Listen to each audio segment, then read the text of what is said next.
Hi kids, hope you all are doing well, and I hope you have understood the first two topics which were sent previously. Okay, today's topic is also the repetition only. Fine, so let us see first what we saw in the last video. In the last video we had seen electric potential and potential difference, its definition. That is, electric potential is nothing but the ratio of electric potential energy to that of the charge. Okay, we had also seen the formula of potential difference, that is W upon Q.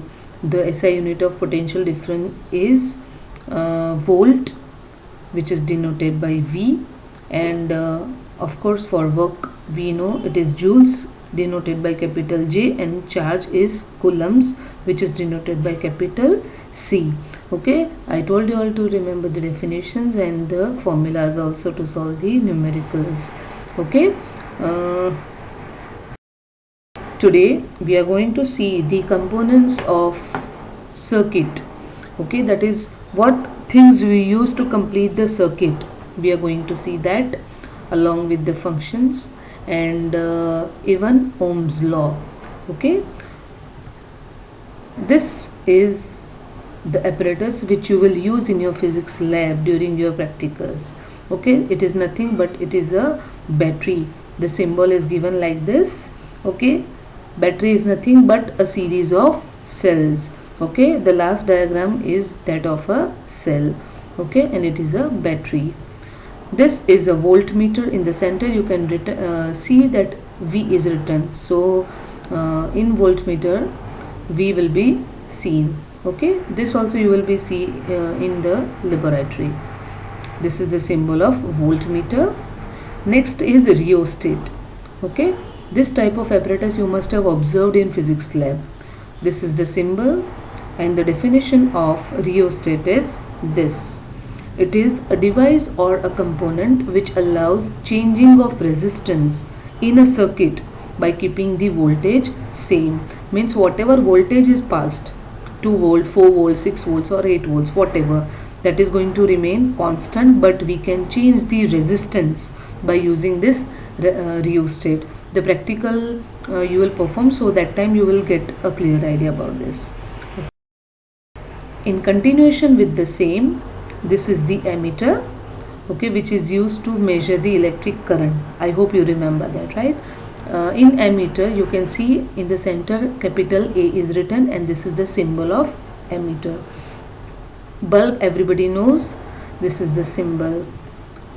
Now the resistance, okay, this is not used actually in our practical at present, but in our lab what do we use? We make the resistance by using a cardboard. Okay, this also you will be able to see when you will perform the practical in the laboratory. Okay, so these are the symbols and the apparatus which we usually use in our physics practicals. Okay, now this I have given you the circuit diagram where you can see the components are attached to each other. Let us start with battery. You can see the longer line and shorter line, right? So you have to be very conscious when you draw the circuit diagram.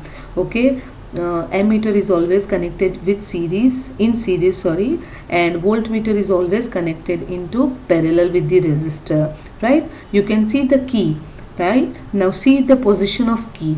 It seems like something is broken inside, right? So that shows the open circuit. Why it is open circuit? Because no current is shown. You cannot see any of the arrow, right? One more thing you have to remember, that ammeter negative is always connected with the negative of battery or a cell. Okay, now this is the other diagram which I have shown you. Here you can see the position of key. There it is written closed key. Why it is closed key?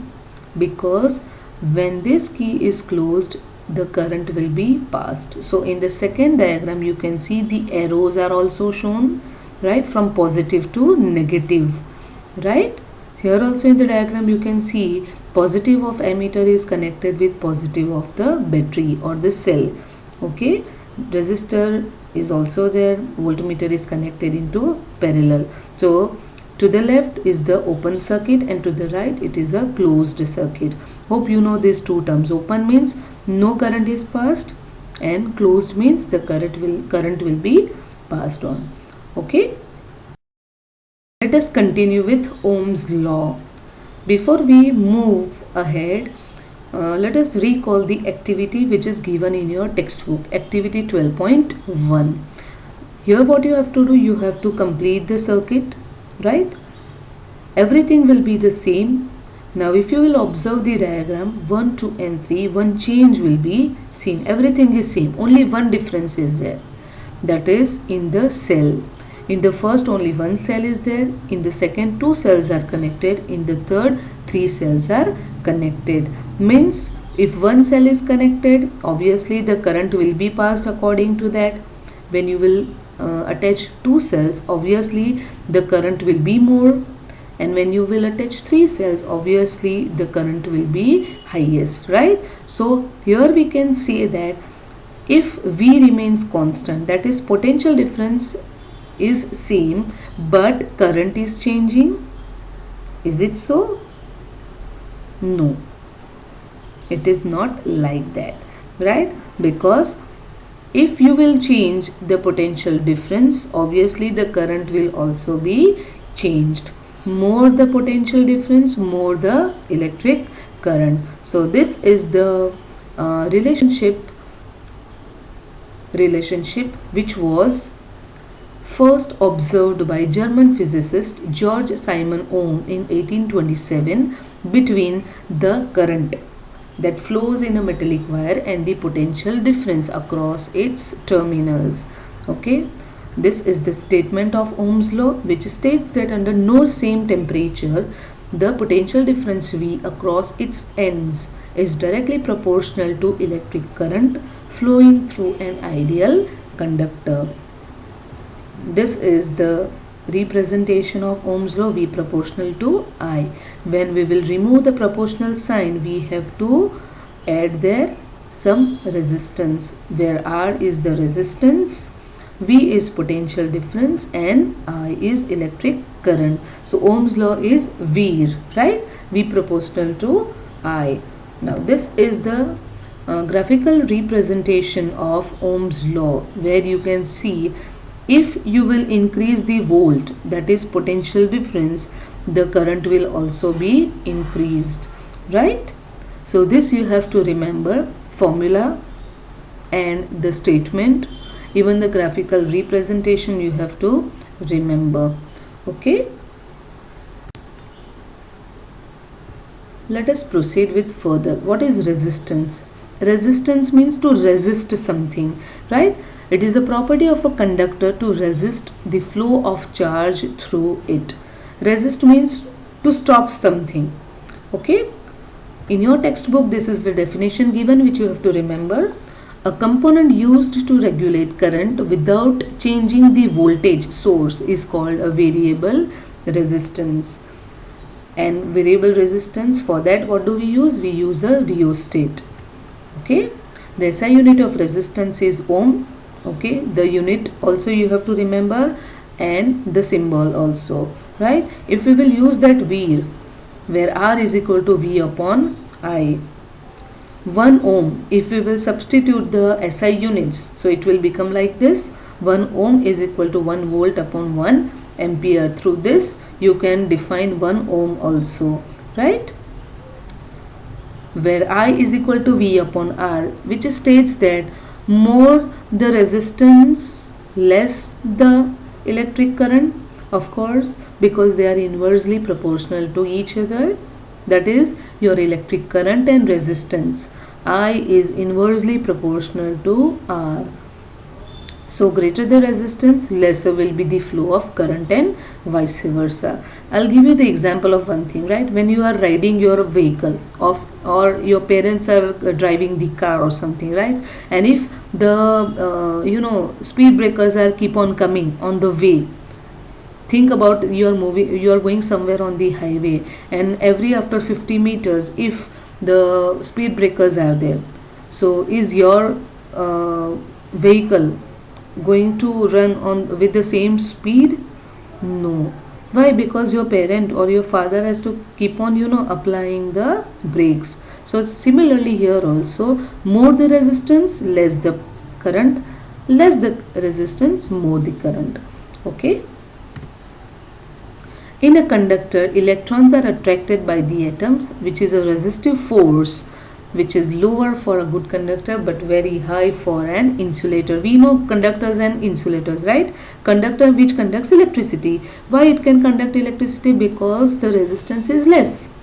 Whereas insulator, it cannot allow the electricity to pass. Why? Because more resistance is there.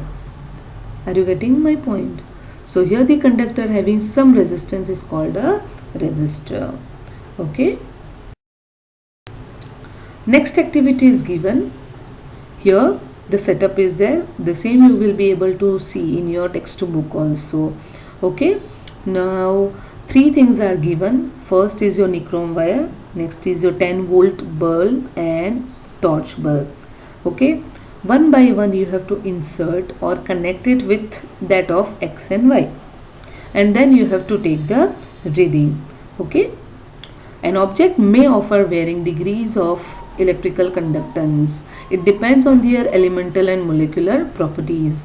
Some elements like silver, copper, aluminium have high conductivity, while others like carbon, rubber do not conduct electricity. We call this property as resistance, right? Now here whichever material is used to prepare the particular thing, right, that is going to create some kind of resistance, and depending upon that resistance, obviously the current will be varying. Likewise, just before 1 minute we had seen, right? Here we use three different material, namely nichrome wire, torch bulb and 10-volt bulb. Nichrome is an alloy of nickel and chromium which offers high resistance to electrical conductivity. Filament, which is made up of tungsten, it is also a high resistance metal which glows at high temperature. Okay. This concludes that since V is constant here, we are not changing potential difference, right? The battery is remaining same with the same or constant V. Current becomes inversely proportional to the resistance of material, which experiment demonstrates different material have different electrical conductance or resistance. Okay. I hope you have understood the components which are used in circuit diagram. You have to learn the symbols, you have to learn the functions of each component, then you have to learn Ohm's law, its statement, the formula, okay, the definition of resistance and everything you have to go through, okay, even that graph, right? So this is the end of today's topic. Have a good day.